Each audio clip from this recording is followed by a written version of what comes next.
Good morning everyone. Current affairs की series में 24 दिसंबर पे पहुंच चुके और यहाँ पे द हिंदू पीआईबी के करंट अफेयर्स जो है उसको एमसीक्यू के थ्रू कवर करेंगे। एक बार टॉपिक्स देख लेते हैं जो हम डिस्कस करने वाले हैं। इलेक्टोरल बॉन्ड्स के बारे में जानेंगे। मोरक्को ज्योग्राफिकल लोकेशन को लेकर एक क्वेश्चन बनाया है। Nationwide artificial insemination programme के बारे में जानेंगे। लीजन ऑफ मेरिट क्या है इसके ऊपर भी एक क्वेश्चन है। देन नेशनल इन्वेस्टिगेशन एजेंसी को डिस्कस करते हुए यूएन पॉपुलेशन अवार्ड और नेशनल स्टार्टअप अवार्ड के बारे में डिस्कशन करेंगे। देन क्वेश्चन नंबर 8 जो होगा ग्लोबल हेल्थ एस्टिमेट्स को लेकर होगा। ग्रेट इंडियन बस्टर्ड लोकेशन को देखेंगे कहां पे पाए जाते हैं। और finally break in the monsoon के बारे में डिस्कशन हम करेंगे।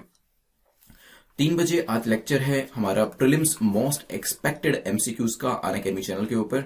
सो आप 3 बजे जरूर इस चीज के लिए लाइव मेरे साथ क्वेश्चन को सोल्व करिएगा। हम लोग 25 क्वेश्चन जो है सोल्व करेंगे जो कि करंट अफेयर्स के रहने वाले हैं और यहाँ पे जो कट ऑफ रखी गई है वो 15 की रखी गई है। चलिए PL10 कोड को यूज कर लीजिएगा for the free special class जो कि 3 बजे होगी आज। आपका कोई भी डाउट है तो आप @prince_luthra पे मुझे टेलीग्राम भी कर सकते हैं। और स्टूडेंट्स की रिक्वेस्ट पे क्रिसमस डिस्काउंट जो है वो यहाँ पे स्टार्ट कर दिया गया है। So you can use the 2021 code. तो कोड क्या है आपका 2021 यूज करके आप जो भी सीरीज खरीदना चाहते हैं उस पर आपको 50% डिस्काउंट जो है वो मिल जाएगा। इसके लिए आप netmock.com या exam.netmock.com पे जा सकते हैं। मार्किंग स्कीम आप जानते हैं कि आपको 6 या 6 से ज्यादा एमसीक्यूज जो होते हैं वो करेक्ट करने होते हैं to be in the safe zone. और लेस देन 6 आते हैं तो आप इसे रिवाइज जरूर कर लीजिएगा। आज के पहले क्वेश्चन पे चलते हैं। The first question is about electoral bonds. Electoral bonds को लेकर पूछा कि बताएं करेक्ट स्टेटमेंट कौन सी है, कौन सा कथन यहां पर सही है। तो पहली स्टेटमेंट कहती है it can be bought from SBI. SBI से ये इलेक्टोरल बॉन्ड्स खरीदे जा सकते हैं, हो सकता है।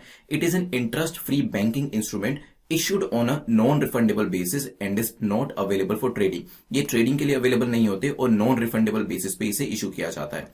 An individual or party will be allowed to purchase these bonds through cheques. इनको चेक्स के थ्रू खरीदा जा सकता है और इंडिविजुअल और पार्टी के द्वारा इसे खरीदा जा सकता है। सोचे फिर डिस्कस करते हैं। चलिए डिस्कस करते हैं। सो जब भी हम इलेक्टोरल बॉन्ड्स की बात करते हैं इसका कंपैरिजन किया जाता है बेसिकली प्रोमिसरी नोट से। और कहा गया कि प्रोमिसरी नोट्स के जैसे ये होते हैं। ये प्रोमिसरी नोट्स क्या होते हैं इकोनॉमिक्स में हम पढ़ेंगे, जो हमारे इकोनॉमिक्स के एमसीक्यूज हम डिस्कस करेंगे। यहां पर बात करी जाए इलेक्टोरल बॉन्ड्स की तो यहाँ पे कोई भी इंडियन सिटीजन जो है या फिर कंपनी या फिर पार्टी इसको परचेज कर सकते हैं और सिलेक्टेड एसबीआई की ब्रांचेस से इसे खरीदा जा सकता है। पहली स्टेटमेंट आपकी करेक्ट हो जाती है। बेसिकली ये नॉन रिफंडेबल बेसिस पे लिए जाते हैं, नॉन ट्रेडिंग पर्पज के लिए होते हैं। इसमें जो भी इंडिविजुअल इसे परचेज करते हैं वो पार्टी को दे देते हैं, जिस भी पार्टी को वो सपोर्ट कर रहे होते हैं। तो यहाँ पे जो एलिजिबल पॉलिटिकल पार्टीज होती है उनको ये इलेक्टोरल बॉन्ड्स जो है डोनेट किए जा सकते हैं। तो सेकंड स्टेटमेंट जो आपकी है वो करेक्ट हो जाती है। इवन लोन भी अवेलेबल नहीं होता है इनके अगेंस्ट में, ध्यान रखिएगा। Then any individual or party allow होती है परचेज करने के लिए। तो यस, इंडिविजुअल हो या पार्टी हो वो इनको खरीद सकती है डिजिटल मेथड से भी और थ्रू चेक्स भी। तो ध्यान रखिएगा ये कुछ इंपॉर्टेंट चीजें हैं। अभी रिसेंटली न्यूज थी जिसमें CIC सेंट्रल इंफॉर्मेशन कमीशन ने कहा कि जो आइडेंटिटी है, जो लोग इलेक्टोरल बॉन्ड स्कीम के अंदर इसे परचेज करते हैं, डोनेट करते हैं, जो इसमें डोनर्स होते हैं, उनके नाम अगर दिखा दिए जाएंगे तो उससे कोई लार्जर पब्लिक इंटरेस्ट सर्व नहीं होता। क्योंकि देखिए हमेशा से ये डिमांड रही है कि इलेक्टोरल बॉन्ड जो है वो खरीद के कौन किस पार्टी को डोनेट कर रहा है, कौन यूपीए को डोनेट कर रहा है, कौन एनडीए को डोनेट कर रहा है। इसमें लोगों का बहुत ज्यादा इंटरेस्ट होता है कि पता तो चले कि कौन ऐसा कर रहा है। लेकिन बात भी सही है, CIC का कहना यह है कि इसके ऊपर अब RTA डालने लग जाओगे तो बहुत ज्यादा RTA हमारे पास भी आ जाएगी। इससे कोई पब्लिक इंटरेस्ट तो सर्व नहीं हो रहा है। ये तो सिर्फ आप अपने इंटरेस्ट के लिए जानना चाह रहे हैं कि कौन सा इंडिविजुअल किस पार्टी को यहां पर डोनेट करने की कोशिश कर रहा है। सो तीनों स्टेटमेंट्स हमारी करेक्ट हो जाती है। डी हमारा यहां पे करेक्ट आंसर हो जाएगा। कुछ और चीजें देख लेते हैं ये किस तरीके से काम करते हैं। मैंने आपको कुछ इंपॉर्टेंट चीजें बताई जैसे कि लोन इनके अगेंस्ट में नहीं लिए जा सकते। It's an interest free banking instrument, ये भी ध्यान रखिएगा, इंटरेस्ट फ्री इंस्ट्रूमेंट रहता है। ये आपका देखिए इकोनॉमिक्स का क्वेश्चन भी धीरे धीरे बनता जा रहा है। तो जो वेरियस प्रोविजन है इलेक्टोरल बॉन्ड के वो आपको पता होनी चाहिए। अगर मैं आपको कहूं कि कितने जो डिनोमिनेशन होते हैं उसके अंदर इसे इशू किया जाता है, बताएं क्या इसे 1 रुपी, 5 रुपी, 10, 100, 1000 कितने की डिनोमिनेशन में इसे निकाला जाता है। चलिए तो यहां पे 1000, 10,000 की डिनोमिनेशन में, इवन 1 लाख एंड 1 करोड़ की डिनोमिनेशन में इसे निकाला जाता है, ध्यान रखिएगा। सो यहां पर अगर कोई 10,500 डोनेट करना चाह रहा है तो वो मुश्किल हो जाएगा क्योंकि यहाँ पे 500 का कोई लेना देना नहीं है। 1000 की डिनोमिनेशन, या 10,000 डोनेट करो या फिर 11,000 डोनेट करो, ठीक है। तो यहाँ पे नोटिफाइड बैंक्स हैं इसके लिए जो कि इलेक्टोरल बॉन्ड को इशू करते हैं, ऑनलाइन परचेज कर सकते हैं इन चीजों को। और डोनर जो है वो अपनी पसंदीदा पार्टी को यहाँ पर इसको डोनेट कर सकता है। ये चीजें भी इंपॉर्टेंट हो जाती है। चलिए नेक्स्ट क्वेश्चन बात करते हैं मोरक्को के बॉर्डर को लेकर। पूछा गया कौन सी स्टेटमेंट इसको लेकर करेक्ट है। अभी मोरक्को न्यूज में था, बताऊंगा क्यों, बट पहले अल्जीरिया इसके ईस्ट में है, वेस्टर्न सहारा इसके साउथ में है, अटलांटिक ओशन इसके नॉर्थ में है। सोचिए फिर डिस्कस करेंगे, न्यूज में आपको बताऊंगा। अभी कुछ दिन पहले हमने न्यूज भी देखी थी, और वैसे भी इजराइल से काफी सारी अरब कंट्रीज ऐसी हैं जो कि अपने रिलेशन अच्छे करने की कोशिश कर रही है। तो पहली Israel Morocco direct commercial flight जो है वो नॉर्थ अफ्रीका के अंदर लैंड हुई है। यूएस ने इन दोनों कंट्रीज के रिलेशन को नॉर्मलाइज करने के लिए काफी एफर्ट किए और इवेंचुअली इसे अचीव भी कर लिया गया। तो इस वजह से मोरक्को न्यूज में था। सेकेंड रैंक कंट्री है, इवन इजराइल भी सेकेंड रैंक कंट्री है, और यहां से जो ज्योग्राफी के क्वेश्चंस होते हैं वो काफी पूछे जाते हैं, क्योंकि इन लोकेशन के ऊपर ज्यादा ध्यान नहीं होता है बच्चों का, और एस्पिरेंट्स जो होते हैं खासतौर पे इंडिया और इसके आसपास की जो कंट्रीज होती है वहां पर ज्यादा अच्छे से मैप को स्ट्रॉन्ग कर लेते हैं, लेकिन जो हमारे अरब कंट्रीज है, अफ्रीकन कंट्रीज है, वहां पर ध्यान इतना ज्यादा नहीं जाता है। तो अभी अफ्रीकन एंड अरब कंट्रीज दोनों ही काफी एफर्ट कर रही हैं इजराइल के साथ रिलेशन अच्छे करने के लिए। Israel is also doing the same thing, तो यहां पर ध्यान रखिएगा।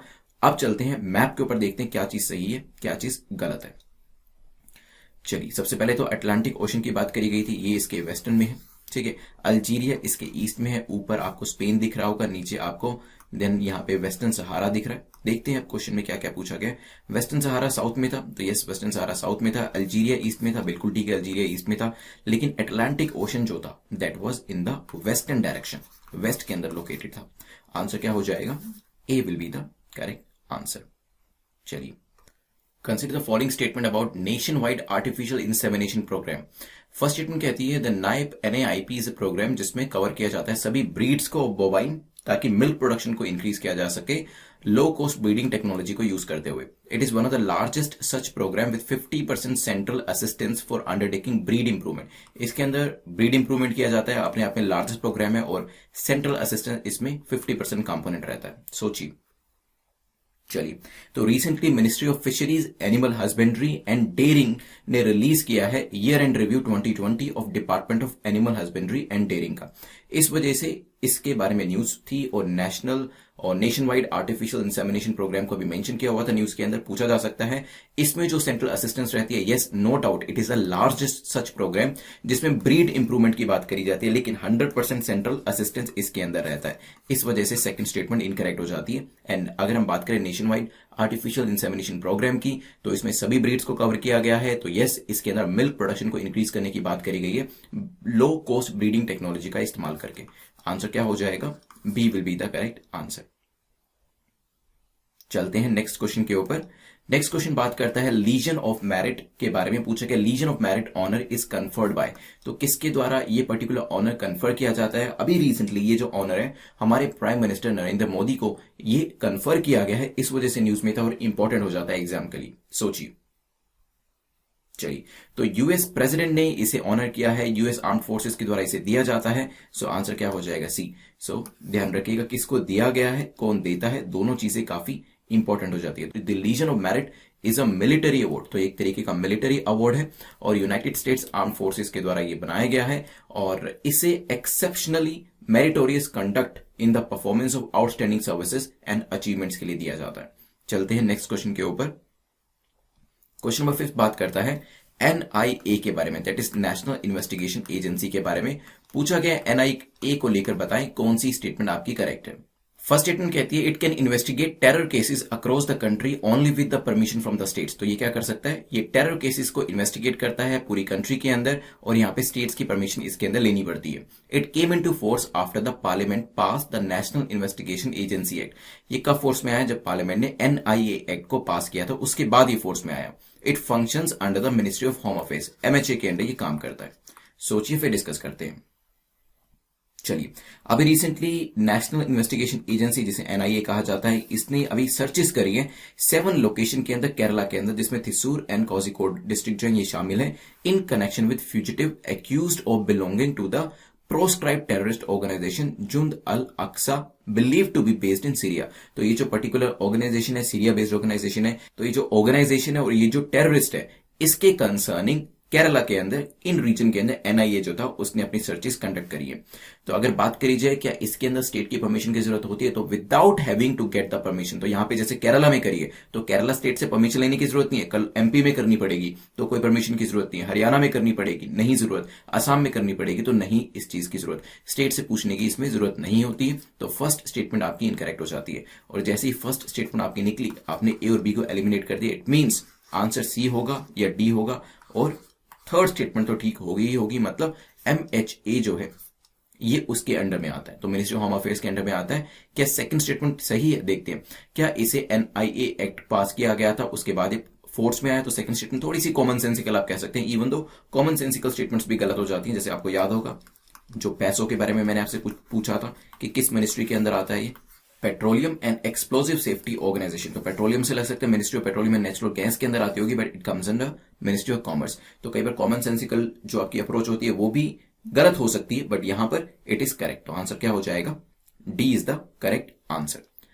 सो crack UPSC exam in 200 days की जो हमारी सीरीज है, इसे आप सब्सक्राइब कर सकते हैं। वैसे भी 50% डिस्काउंट चल रहा है 2021 कूपन को यूज करके। सो ये जो 200 डेज की हमारी सीरीज है, one of the best series है, जिसके अंदर एनसीईआरटीज को कवर किया जा रहा है, आपकी बेसिक बुक्स को कवर किया जा रहा है, इसके अंदर मॉक टेस्ट, मैराथन सेशंस, ये सब चीजों के साथ साथ बीच बीच में जहां पर भी आपको गाइडेंस की जरूरत है वो भी चीज प्रोवाइड करी जा रही है, so that after 200 days you will have a confidence कि आप इस एग्जाम को क्रैक कर लेंगे। चलिए क्वेश्चन नंबर 6 को देखते हैं। पूछा गया which of the following institution has been awarded the UN population award for 2020। तो यूएन पॉपुलेशन अवार्ड फॉर 2020 जो है वो किस इंस्टीट्यूशन को अवार्ड किया गया, क्या रिलायंस फाउंडेशन को किया गया है, हेल्पेज इंडिया को किया गया है, क्राई फाउंडेशन को, या फिर ईशा फाउंडेशन को? सोचिए। चलिए, तो रिसेंटली हेल्प एज इंडिया जो है it has been presented the UN population award for 2020, institutional category में इनको ये प्राइज दिया गया है। तो आंसर क्या हो जाएगा यहाँ पे, B will be the correct answer, HelpAge India. चलिए, अगर मैं आपको कुछ फैक्ट्स बताऊं इस पर्टिकुलर प्राइज के बारे में, तो इसे यूनाइटेड नेशन जनरल असेंबली में 1981 में एस्टैब्लिश किया गया था। And United Nation population award recognise करते हैं कि पॉपुलेशन और रिप्रोडक्टिव हेल्थ के अंदर कौन कौन सी ऑर्गेनाइजेशंस अच्छा काम कर रही है और उनको अवार्ड दिया जाता है। चलते हैं नेक्स्ट क्वेश्चन के ऊपर। Next question is question number 7। पूछा गया नेशनल स्टार्टअप अवार्ड के बारे में बताएं, इनकरेक्ट स्टेटमेंट कौन सी है, गलत कौन सी है, ये चीज ध्यान रखिएगा, गलत पूछा है यहां पर। It seeks to recognise and award और reward outstanding startup and ecosystem enablers that are contributing to economic dynamism by spurring innovation and injecting competition. तो यहाँ पे ऐसी जो आपके स्टार्टअप्स हैं, इकोसिस्टम है, उनको अवार्ड दिया जाता है जो कि कंट्रीब्यूशन दे रहे हैं किसके अंदर, इनोवेशन के अंदर, और कंपटीशन को इंजेक्ट कर रहे हैं। First ever national startup award जो है इसे 2015 में लाया गया था। The entity must have hardware and software product or a process solution that is present in the market to be eligible। तो इसमें जो उनकी एलिजिबिलिटी है, जो कंडीशन है, वो यहां पर दे रखी है, हार्डवेयर सॉफ्टवेयर प्रोडक्ट जो है उनके होने चाहिए। सोचिए, फिर डिस्कस करते हैं।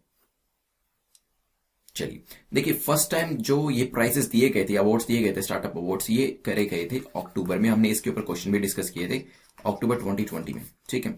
तो ये डिस्ट्रीब्यूशन होने के बाद अभी 2021 के लिए जो भी एप्लीकेशन है उसको DPIIT मंगवा रहा है, that is department for promotion of industry and internal trade, जो है वो 2021 के लिए जो जो इसमें एलिजिबल लोग हैं, एलिजिबल ऑर्गेनाइजेशंस हैं, उनके नाम मंगवाए जा रहे हैं। इस वजह से ये दोबारा न्यूज में थे।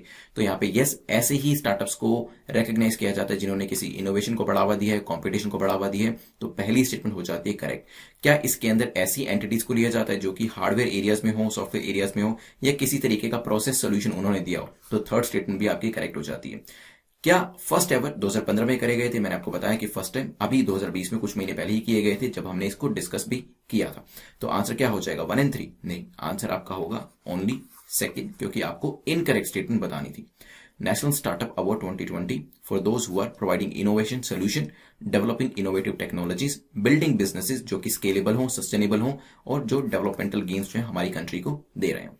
चलिए, नेक्स्ट क्वेश्चन जो है पूछ रहा है, consider the following statement about WHO's 2019 global health estimate. तो यहां पे इस पर्टिकुलर एस्टीमेट्स को लेकर 3 स्टेटमेंट और आपसे पूछा है कि बताएं कौन सी स्टेटमेंट आपकी करेक्ट है, कौन सा कथन आपका सही है। पहली स्टेटमेंट कहती है heart disease has remained the leading cause of death at the global level. तो हार्ट डिसीज जो है वो सबसे बड़ा कारण है किस चीज का, ग्लोबल लेवल डेथ का हो सकता है। Diabetes and dementia are also among the world's top 10 cause of death. तो जो डायबिटीज है और डिमेंशिया है वो भी टॉप 10 कॉजेज के बीच में है। There has been a global decline in death from communicable disease. जो कम्युनिकेबल डिसीज है उनसे जो डेथ का जो नंबर है उसमें कहीं ना कहीं गिरावट जो है वो देखने को मिली है। सोचिए फिर डिस्कस करते हैं। चलिए, तो रिसेंटली वर्ल्ड हेल्थ ऑर्गेनाइजेशन की 2019 की ग्लोबल हेल्थ एस्टिमेट जो रिलीज किया गया है वो इसमें कहा है कि एनसीडी क्या है, non communicable disease now make up 7 of the world's top 10 causes of death. तो नॉन कम्युनिकेबल डिसीजेज जो है वो मेजर रीजन बन गए किसका, डेथ का। और जो 10 लोग मरते हैं उसमें से 7 लोग इसी वजह से मरते हैं। ठीक है, पहले जो इनका नंबर हुआ करता था वो 4 हुआ करता था, 4 आउट ऑफ 10। अब देखिए ऑलमोस्ट कह सकते हैं अब डबल हो गया है, और नॉन कम्युनिकेबल डिसीजेज जो है वो और भी ज्यादा डेंजरस हो गई है। पिछले 20 साल का डेटा जो है इसके अंदर लिया गया था। अब आते हैं अपने क्वेश्चन के ऊपर वापस। तो हार्ट डिसीज जो है वो लीडिंग कॉज है डेथ का, सबसे ज्यादा जो डेथ होती है वो हार्ट डिसीज की वजह से होती है। डायबिटीज और डिमेंशिया की बात करें तो टॉप 10 कॉजेज ऑफ डेथ के अंदर इनका नाम भी आता है। और यहाँ पे क्योंकि एनसीडी नॉन कम्युनिकेबल डिसीजेज जो है उनका रैंक इंक्रीज हुआ है, नंबर ऑफ बीमारियां या फिर उनकी ऐसी बीमारी जो टॉप 10 में आई है वो ज्यादा है, तो कम्युनिकेबल डिसीज की वजह से जो डेथ है वो कम हुई है। तो थर्ड स्टेटमेंट आपकी करेक्ट हो जाती है। आंसर हो जाएगा आपका डी। चलिए 9th क्वेश्चन पे चलते हैं। 9th क्वेश्चन की बात करें तो ग्रेट इंडियन बस्टर्ड के बारे में पूछा गया, कहां पे इनहेबिट करता है, क्या इंडिया में है, नेपाल में है, पाकिस्तान में पाया जाता है, बताएं फिर डिस्कस करेंगे।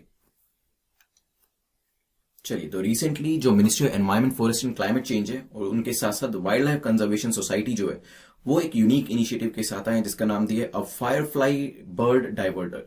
उसके बारे में भी जानेंगे, बट पहले ग्रेट इंडियन बस्टर्ड की जो लोकेशन है वो देख लेते हैं। बेसिकली मैप के ऊपर दिखाऊंगा मैं आपको, India Pakistan is the correct answer है, सी यहाँ पे करेक्ट है। मैप पे देख लीजिए, देखिए जो वेस्टर्न रीजन है ना ये वाला यहां, और फिर आपका यहां से पाकिस्तान शुरू हो जाता है। सो दिस रीजन जहां पे इनकी संख्या सबसे ज्यादा होती है, तो ये चीज ध्यान रखिएगा। अब जान लेते हैं फायरफ्लाई बर्ड डाइवर्टर के बारे में। देखिए फायरफ्लाई बर्ड डाइवर्टर जो है ये लगाए गए हैं कहां पर, they are installed on the power lines के ऊपर इनको लगाया गया है। बेसिकली होता क्या था, जो बड़े बड़े काफी बर्ड्स होते हैं वो जो ये लाइंस होती है, पावर लाइंस होती है, कई बार इनको देख नहीं पाते हैं और डायरेक्टली इनसे कांटेक्ट में आ जाते हैं और फिर जो डेथ होती है वो यहाँ पे स्पीसीज की हो जाती है। तो जीआईबी जो ग्रेट इंडियन बस्टर्ड है, इनको ये दूर से ही दिख जाए, दूर से ही पावर लाइंस जो है वो दिख जाए, इसी वजह से पावर लाइंस के ऊपर लगाए गए हैं रिफ्लेक्टर्स। इन रिफ्लेक्टर्स को देखकर वो अपनी जो डायरेक्शन है अपने हिसाब से चेंज कर सकते हैं ताकि कोई भी किसी भी तरीके का एक्सीडेंट ना हो। तो C is the correct answer. Map पे लोकेशन भी मैंने आपको दिखा दी है इसकी।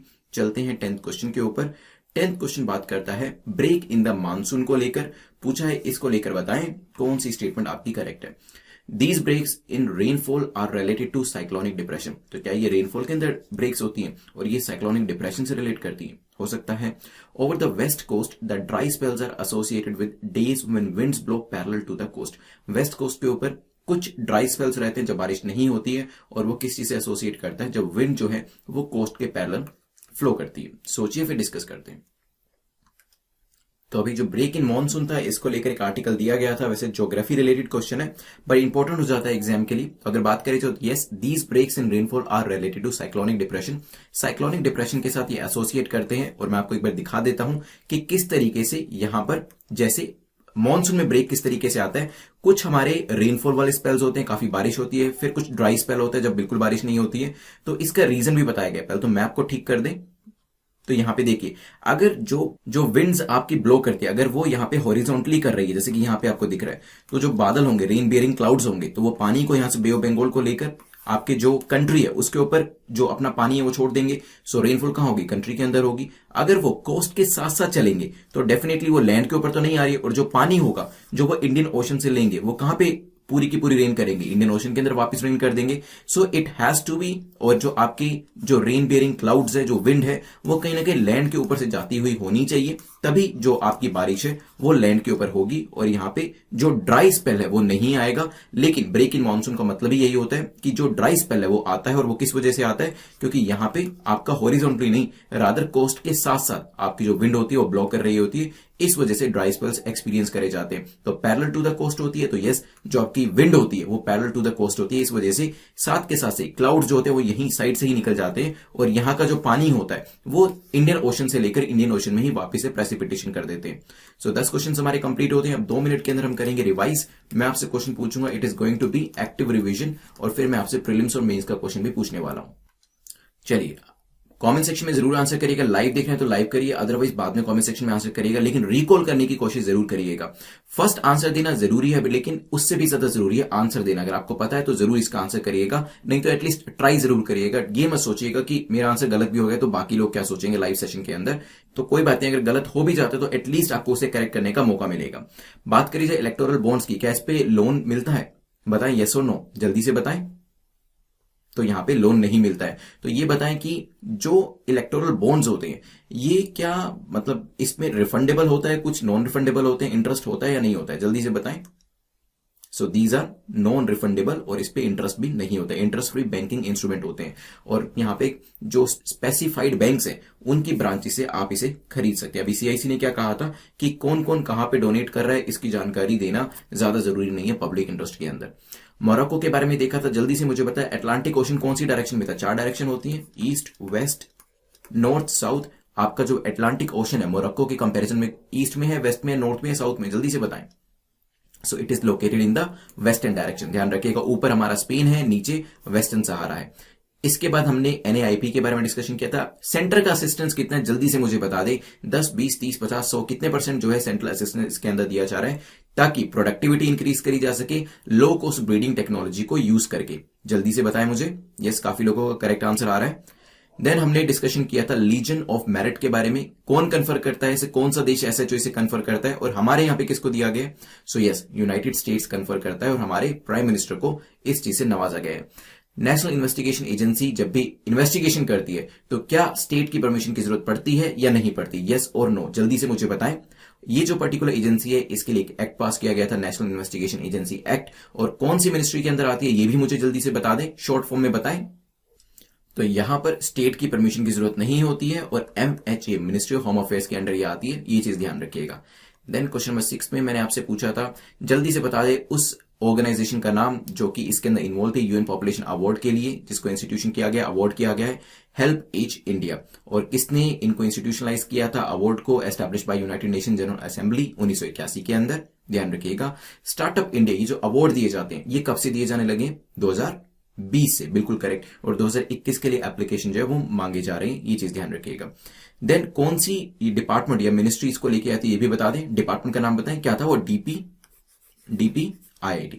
चलिए नेक्स्ट हमारा डिस्कशन हुआ था क्वेश्चन नंबर 8 का, जिसमें हमने देखा था WHO 2019 global health estimate. Top यहां पर पोजीशन में कौन है जिसकी वजह से सबसे ज्यादा डेथ होती है? ऐसी कौन सी बीमारी, कौन सी डिसीज है? जल्दी से बताएं। Yes, that disease is heart disease. Diabetes और डिमेंशिया जो है वो भी टॉप 10 पोजीशन के अंदर है। और ये बताएं क्या कम्युनिकेबल डिसीजेज इंक्रीज हो रही हैं या नॉन कम्युनिकेबल डिसीजेज इंक्रीज हो रही हैं? जल्दी से बताएं। तो यहां पे NCD जो था इसमें पहले 4 हुआ करती थी, अब 7 आउट ऑफ 10 जो है जिनकी वजह से लीडिंग कॉज ऑफ डेथ आप मान सकते हैं। देन नेक्स्ट क्वेश्चन नंबर 9 में हमारा डिस्कशन हुआ था GIB के बारे में। इंडिया पाकिस्तान में पाए जाते हैं और वेस्टर्न साइड पे जो हमारा मैप था, मैंने आपको ये भी दिखाया था कहां कहां पे लोकेट करते हैं, खासतौर पे आपका इस रीजन के अंदर जो पॉपुलेशन है कब से सबसे ज्यादा है। ब्रेक इन मानसून में जब ड्राई फेज होता है, जब आप कहते हैं कि ब्रेक चल रहा है, तो जो विंड होती है वो कोस्ट के साथ साथ ब्लो करती है या कोस्ट के अक्रॉस ब्लो करती है? ये मुझे बता दें जल्दी से। लास्ट क्वेश्चन है, प्लीज आंसर करने की कोशिश करें कमेंट सेक्शन के अंदर। तो ये कोस्ट के साथ साथ ब्लो करती है और मैंने आपको पूरा रीजन भी बताया था कि किस तरीके से बारिश होती है, या फिर वो बारिश लैंड के ऊपर होगी या फिर वो हमारे इंडियन ओशन के अंदर होगी। चलिए लास्ट में क्वेश्चन पूछा था, इसका आंसर चाहे तो गूगल पे सर्च कर सकते हैं अगर आर्टिकल आपको याद नहीं है तो। वैसे लास्ट टाइम मैंने इसके बारे में आपको बताया था। आर्टिकल 244 ऑफ द कॉन्स्टिट्यूशन ये किस चीज की बात करता है मुझे बताइएगा। और अब क्वेश्चन डिस्कस करते हैं हमारा मेंस को लेकर। चलिए मेंस में जो क्वेश्चन आपको आंसर करना है इसका आंसर जरूर करिएगा। Do you think electoral bonds जो होते हैं ये एक अच्छा मैकेनिज्म है जो हमारे इलेक्शन होते हैं उसको फंड करने का? आप अपने आंसर को जस्टिफाई करें। देखिए आप यस भी बता सकते हैं, नो भी बता सकते हैं, अपने आंसर को बैलेंस भी कर सकते हैं। बेसिकली आपको बताना है इलेक्टोरल बॉन्ड जो है क्या ये एक अच्छा साधन है हमारे यहाँ पे इलेक्शन को फंड करने का या नहीं। प्लस माइनस दोनों तरीके से इसके आंसर करने की कोशिश करिएगा। लास्ट में जो हमारे विनर है उनका नाम मैं डिक्लेयर कर देता हूं। तो लास्ट टाइम जिसने करेक्ट आंसर दिया था तो खान रेहाना ने करेक्ट आंसर दिया। तो आप मुझे @prince_luthra पे बता दीजिएगा जो आपको PDF चाहिए वो हिंदी में चाहिए या इंग्लिश में चाहिए। अपने मार्क्स को कमेंट सेक्शन में जरूर लिखिएगा, बिकॉज आने वाले टाइम में आप अपने मार्क्स को ही देखेंगे इंप्रूव होता हुआ, और वो तभी आपको याद रहने वाला है जब आप उसे कमेंट सेक्शन में लिखते हैं। जो PDF है 10 बजे 10 PM पे आपको मिल जाएगी। ये टेलीग्राम चैनल के ऊपर, तो इसे ज्वाइन कर लीजिएगा। Thanks for watching, I will see you in the next lecture. Have a nice day.